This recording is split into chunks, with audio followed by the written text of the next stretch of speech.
नमस्कार, मी ॲडव्होकेट दादाराव पवार, जिल्हा संघटक रिपब्लिकन पीपल्स फ्रंट. मी सामाजिक चळवळीमध्ये कार्यरत असून काही काळ पत्रकारिता केलेली आहे.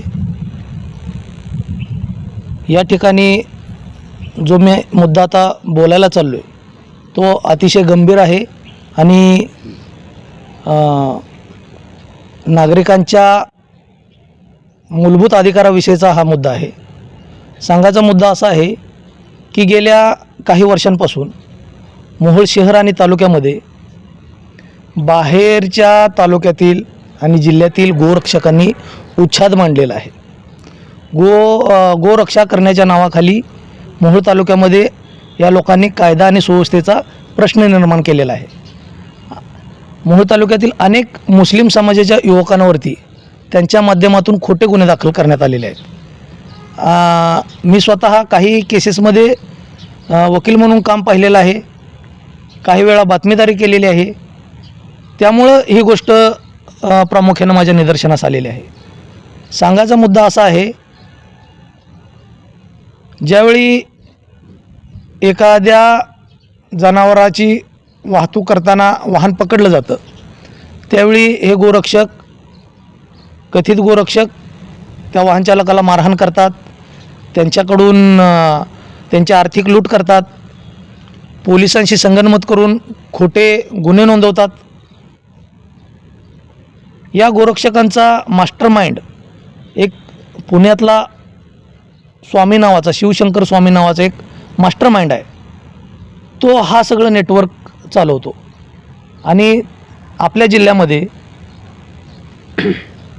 सुमित नवले आणि परमेश्वर आतकरे ही दोन माणसं उत्तर सोलापूर, बार्शी, वैराग, माढा, पंढरपूर या भागातील गोरक्षकांना एकत्र करून वाहने अडवणे, वाहन चालकांना मारहाण करणे हे फक्त जनावरांची वाहतूक करणाऱ्या लोकांबद्दलच होत नाही, तर इतर सामान्य लोकांची वाहनं अडवून देखील अशा घटना घडलेल्या आहेत. आणि यांची मुजोरी इतकी वाढलेली आहे, यांची दहशत इतकी आहे की त्यांच्या विरोधात कुणीही केस देण्यासाठी धाजावत नाही, अशी परिस्थिती आहे. आणि राज्य लेवलच्या यांना हा शिवशंकर स्वामी नावाचा एक गुन्हेगार आहे, तो नेटवर्क चालवतो आणि त्यांच्या माध्यमातूनच अन्याय अत्याचार घडतात. आता पोलिसांनी जनावरं जप्त केली. जवळपास गेल्या 3 ते 4 वर्षामध्ये 20 ते 25 हजार जनावरं जप्त करण्यात आली आणि संबंधित गोशाळेकडे जमा केली. तर ती जनावरे गोशाळेत आहेत का नाही या गोष्टीची खात्री कधी पोलिसांनी केली का? तर अजिबात केलेली नाही. आज जर पोलिसांनी आपण दाखल केलेल्या गुन्ह्यामध्ये जाऊन स्वतः पाहणी केली तर त्यांना तिथं जनावरच आढळून येणार नाही. कारण हे गोरक्षक, हे गोशाळा चालक हे लोक काय करतात, ह्या जनावराची ताबडतोब विक्री करून स्वतःचा आर्थिक स्वार्थ साधून घेतात. खऱ्या अर्थानं गेल्या 12 तारखेला जे काय मोहोळ येथील निष्पाप असलेल्या कुरेशी लोकांवरती संघटित गुन्हेगारीचं BNS 111चं जे कलम लावण्यात आलं ते अन्यायकारक पद्धतीनं लावण्यात आलं. वास्तविक पाहतात तसा गुन्हा त्यांच्यावरती दाखल होण्याला ते पात्रच नाहीत. खऱ्या अर्थाने हे गोरक्षक, हे गोशाळा चालक आणि हा मास्टर माइंड शिवशंकर स्वामी हे खऱ्या अर्थानं ह्या 111 दाखल होण्याला पात्र आहेत. कारण यांच्यावरती गंभीर स्वरूपाचे फौजदारी गुन्हे दाखल आहेत. लोकांना अडवणे, त्यांना मारहाण करणे, त्यांचे पैसे काढून घेणे, मर्डर करणे, हाफ मर्डर करणे असे अनेक गंभीर स्वरूपाचे गुन्हे यांच्या विरोधात दाखल आहेत. मोहोळ पोलीस स्टेशननं गुन्हा रजिस्टर नंबर मला माहिती असलेले 704/2025 आणि 745/2025 ह्या गोरक्षकांवरती हे 2 गंभीर स्वरूपाचे गुन्हे दाखल आहेत. परंतु मागच्या काही दिवसांपूर्वी मोहोळचे सन्माननीय पोलीस निरीक्षक हेमंत शेडगे साहेब यांना कोणत्या तरी कथित महिलेने, कोणतरी ठाकूर नावाची महिला आहे, तिनं असभ्य भाषेमध्ये आणि असंवैधानिक भाषेमध्ये जे काय सुनावलं त्यानं सामाजिक कार्यकर्ता म्हणून मला देखील ते वाईट वाटलं. कारण माझे आजोबा देखील पोलीस होते. खऱ्या अर्थानं त्या ठाकूर नावाच्या महिलेनं हेमंत शेडगे साहेबांनाच नाही तर राज्याच्या संपूर्ण पोलीस प्रशासनाला चॅलेंज केलेलं आहे. ही गोष्ट गांभीर्याने घेण्याची गरज आहे. तर अशा लोकांवरती 111 कलम दाखल होण्यास हे पात्र आहेत अशा लोकांवरती 111चं कलम लागत नाही. परंतु निष्पाप रोज मजुरी करून काम करणाऱ्या लोकांना हे 111चं कलम लावलं गेलं. हे अन्यायकारक पद्धतीनं लावलं गेलेलं आहे. आमची एकच मागणी आहे की पोलीस प्रशासनाला थेट चॅलेंज करणाऱ्या, मोहोळ तालुक्यातील रहिवासी नसणाऱ्या या गोरक्षकांची माहिती पोलीस प्रशासनाकडे आहे. त्यामध्ये प्रामुख्याने हा शिवशंकर स्वामी आहे, सुमित नवले आहे, परमेश्वर राऊत आहे. ह्या लोकांचं पोलीस प्रशासनाने कॉल डिटेल्स काढावे. आम्ही थेट कारवाई करा म्हणणार नाही. कॉल डिटेल्स काढून त्यांची लिंक एस्टॅब्लिश करावी आणि त्या माध्यमातून ह्या खऱ्या संघटित गुन्हेगारांना यांच्या मुसक्या आवळणं काळाची गरज आहे. आणि मोहोळ तालुका हा आमचा शांतताप्रिय तालुका आहे. मोहोळ तालुक्यामध्ये अशा जातीय दंगली कधी घडलेल्या नाहीत. पण हे लोक केवळ मुस्लिम समाजाला टार्गेट करून इथं मोठा धार्मिक दंगली घडवण्याचं तर ह्यांचा कट नाही ना. कारण इतर तालुक्यातनं यायचं आणि मोहोळ तालुक्यातली कायदा सुव्यवस्था बिघडवायची हा एक कलमी कार्यक्रम यांचा असल्याचं या ठिकाणी जाणवतं आहे. तर आमची पोलीस प्रशासनाला या निमित्ताने एवढीच विनंती आहे की हे जे काय कथित गोरक्षक आहेत ह्या सगळ्यांवरती जे काय गुन्हे दाखल आहेत या गुन्ह्यांची माहिती घेऊन या लोकांवरती BNS कलम 111 प्रमाणे कारवाई करून यांचा कायमचा बंदोबस्त करावा एवढंच मी या ठिकाणी नमूद करतो. आणि जे काय गोशाळेला जनावरं जमा केले आहेत आजपर्यंत दाखल असलेल्या गुन्ह्यामध्ये, या गुन्ह्यामध्ये त्या जनावरांची पोलीस प्रशासनानं जाऊन पाहणी करावी. जर तिथं जनावरं नसतील तर अशा गोशाळा चालकांवर देखील या पोलीस प्रशासनानं कारवाई करायला पाहिजे. कारण जे गुन्हे दाखल आहेत त्या गुन्ह्यातला तो मुद्देमाल आहे. जर मुद्देमालच नष्ट होत असेल आणि तोही कोर्टाच्या आणि पोलिसाच्या परमिशनशिवाय तर अशा गोशाळा चालकांच्या विरोधात देखील कायद्याने गुन्हे दाखल करणे काळाची गरज आहे. आणि या निमित्तानं मी एवढंच सांगतो आणि आपली रजा घेतो. आपल्या मोहोळ पोलीस स्टेशनचे PI हेमंत शेंडगे साहेब यांच्यावर जे आरोप एका ठाकूर नावाच्या महिलेनं जे एकेरी भाषेत उल्लेख केला आणि दुसरा संग्राम फाटे आहे जो टीप देतोय, तर ह्यांचे सोशल मीडियावर खूप व्हायरल झाले व्हिडिओ.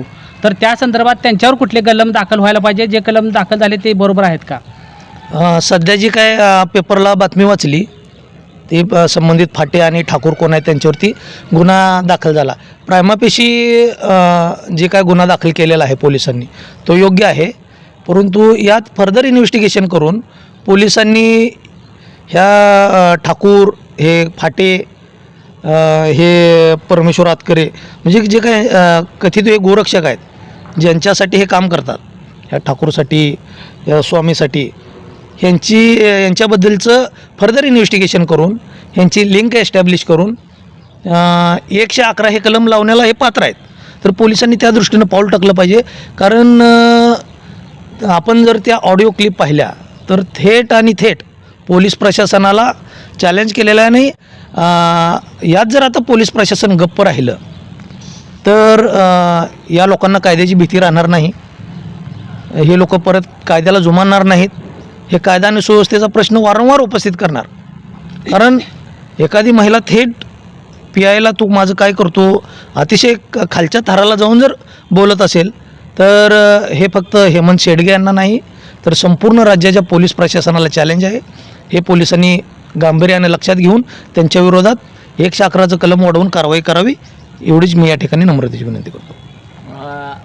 गोरक्षक कायदा लागू झाल्यानंतर मध्यंतरी अशाही चर्चा ऐकायला मिळाल्या की फक्त देशी गाय सोडली तर देशी गायची कत्तल करू नये किंवा त्याच गायचं संरक्षण गोरक्षकांनी करावं, असा काय त्या कायद्यामध्ये तरतूद करण्यात आलेली आहे का? आता वास्तविक पाहता इथं कत्तलीचा मुद्दाच नाही. जनावर रस्त्यातच पकडलं जातं आहे, मग ते बाजारात विक्रीला जातं आहे का कत्तलेलं जातं आहे हे अगोदर कसं ठरवायचं? सर्व जनावरांसाठी कायदा लागू आहे? सर्व जनावरांसाठी ॲनिमल क्रुएलिटी ॲक्ट लागू आहे, प्राणी अत्याचार प्रतिबंधक कायदा. मग कोणतंही जनावर असू द्या त्याच्यावर जर अत्याचार झाला तर हे कलम कुणालाही लागू होतं. फक्त याला काय कुरेशी समाजाचा अपवाद नाही तर कुणाविरोधातही हे कलम लागू शकतं. परंतु या कायद्याचा दुरुपयोग फक्त आणि फक्त इथल्या मुस्लिम युवकांना अडकवण्यासाठीच केला जातो आहे असं बहुतांश आमच्या निदर्शनास आलेलं आहे. पोटासाठी गोरक्षक शब्द हा एक परवलीचा शब्द झालेला आहे. हं. जसं पत्रकार आहे, जसा एखादा शासकीय कर्मचारी अधिकारी आहे, त्याला आयडेंटिटी असते, तशी गोरक्षकाला काय आयडेंटिटी आहे का? गोरक्षक कसा ओळखायचा त्याबद्दल काय? हे गोरक्षक जे आहेत हे विशिष्ट धर्माचा द्वेष करणारा गोरक्षक आहे आणि हे गोरक्षेच्या नावाखाली स्वतःची आर्थिक पोळी भाजून स्वतःचा पोटापाण्याचा यांनी प्रपंच सुरू केलेला आहे. स्वतः पैसे कसे कमवायचे, केसेसची भीती घालायची. आता आपण तो व्हिडिओ जर बघितला, तो संबंधित गोरक्षक स्वतः गाडी पकडली म्हणून पीआयला फोन करतो आणि पीआय त्यात अतिशय सुंदर उत्तर देतात. अतिशय कायदेशीर भाषेत त्यांनी उत्तर दिलेलं आहे की तुम्हाला कोणत्याही पद्धतीने गाडी अडवण्याचा अधिकार नाही, तुम्ही पोलीस प्रशासनाला कळवा, पोलीस प्रशासन संबंधितावर कारवाई करेल. जर त्यात त्यांना क्रुएलिटी आढळली तर पोलीस प्रशासन नक्कीच कारवाई करेल असं योग्य उत्तर दिलेलं होतं त्यांनी. पण त्यानंतरही अर्ध्या हळकुंडाने पिवळे झालेले गोरक्षक आहेत. ह्यांना एखाद्या जातीची आणि धर्माच्या द्वेषाची कावीळ झालेली आहे, त्यामुळे यांना हे जग पिवळं दिसतंय, हे यातून दिसतंय. तुमच्या पक्षाकडने मग काय त्या संदेश देणार की ही अडवणूक होईल का, हे थांबण्यासाठी तुम्ही काय कराल? काय असं? आम्ही कायद्याची सन्मान करणारे माणसं आहोत. आम्ही पोलीस प्रशासनाचा सन्मान करतोय. जो कोणी जातीच्या आणि धर्माच्या नावावर इथं विशिष्ट धर्माचा द्वेष करेल त्याच्या विरोधात आम्ही आहे आणि जो कोणी कायदा सुव्यवस्थेचा प्रश्न निर्माण करेल त्याच्या विरोधात आम्ही आहे. आम्ही कायमस्वरूपी या गोष्टीचा पाठपुरावा करत राहणार की हे जे काय कथित गोरक्षक आहेत यांच्या कृतीमुळे जर कायदा सुव्यवस्था बिघडून इथलं आमचं जर सामाजिक स्वास्थ्य बिघडत असेल मोहोळ तालुक्यातलं, तर अशा गोरक्षकांवर कारवाई ही झालीच पाहिजे. कारण हे नावालेच गोरक्षक आहेत, यांना कुठली आयडेंटिटी नाही. उठायचं सुटायचं मी गायीचं रक्षण करतोय असं म्हणून कायदा सुव्यवस्था बिघडवायची, हा एक कलमी यांचा कार्यक्रम आहे. याच्यामुळं मोहोळ तालुका कधी नाही तो अराजकतेकडे वाटचाल करतोय. या गोरक्षक कायद्यामध्ये मध्यंतरी पूर्ण जनावरं खरेदी विक्री बंद, कुरेशी समाजानं व्यापार करायचं बंद केल्यानंतर अनेक शेतकरी संघटना आणि शेतकऱ्यांमधून उद्रेक झाला. काही जिल्ह्यामध्ये जिल्हाधिकारी कार्यालयामध्ये जनावरं सोडण्यात आली. शेतकऱ्यांनी प्रश्न प्रशासनाला विचारला की हे जे जनावरं आहेत हे आम्ही सांभाळू शकत नाही, ही जनावरं तुम्ही सांभाळा. अशा प्रकारचा प्रश्न उपस्थित करून त्यांनी अनेक जिल्ह्यामध्ये जिल्हाधिकारी कार्यालयामध्ये आणि प्रशासनाच्या विविध कार्यालयामध्ये ही जनावरं सोडून एक प्रकारचं ह्या कायद्याला विरोध शेतकऱ्यांनी आणि शेतकरी संघटनेने दर्शवलेलं पाठीमागच्या काळामध्ये पाहायला मिळालं. तर हे गोरक्षक कायदा लागू झाल्यानंतर जो कोणी तो जनावराचा व्यापार करतो, खरेदी करून वाहतूक करतो, फक्त खरेदी करून वाहतूक करणारच यामध्ये आरोपी ठरतो का जनावराची विक्री करणारा पण आरोपी ठरला जातो, असं काय त्या कायद्यामध्ये आहे का? आता वास्तविक पाहता एक सुधारणा करतो. गोरक्षक कायदा वगैरे असं काय अस्तित्वात नाही. गोवंश हत्याबंदी कायदा अस्तित्वात आहे. तर या कायद्याच्या म्हणजे हेतू असा आहे की गोवंशीचं जे जनावर आहे त्याची हत्या होऊ नये. आणि दुसरा मुद्दा जो शेतकऱ्यांचा सांगितला, हे शेतकऱ्यांचं पशुधन आहे.